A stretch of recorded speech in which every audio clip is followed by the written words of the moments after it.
today's testing for the Rally Estonia. How's it going so far? Yeah, really good. Honestly, happy with everything.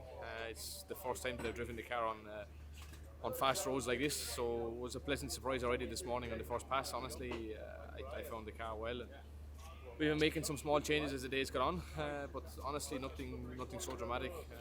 The cars felt already quite fast. I was worried a bit because of the change in regulations how the cars would feel on roads like this, but honestly, the nice feeling is still there.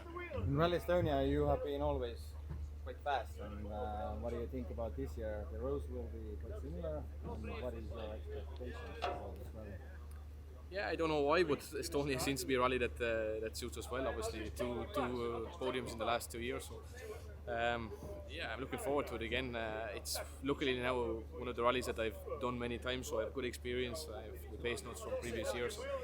For sure, the expectations are high. It was a difficult rally in Safari, so obviously we want to try to get a good result after a good weekend in Sardinia. So, yeah, for sure we want to try to get some good points.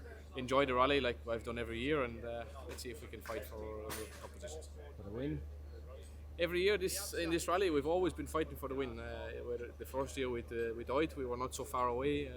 Okay, he found another gear towards the end of the rally, and last year with Calais we were right in the fight also, and again he found another gear ahead of everybody. So let's see. For sure we're well prepared this year, and we'll try to give it everything we have. Hey everybody, really looking forward to seeing you all at the Rally Estonia this year. Fantastic action, fantastic stages, always a pleasure to be there, so see you soon. Thanks, man. Okay, no worries. See ya. Thank you very much.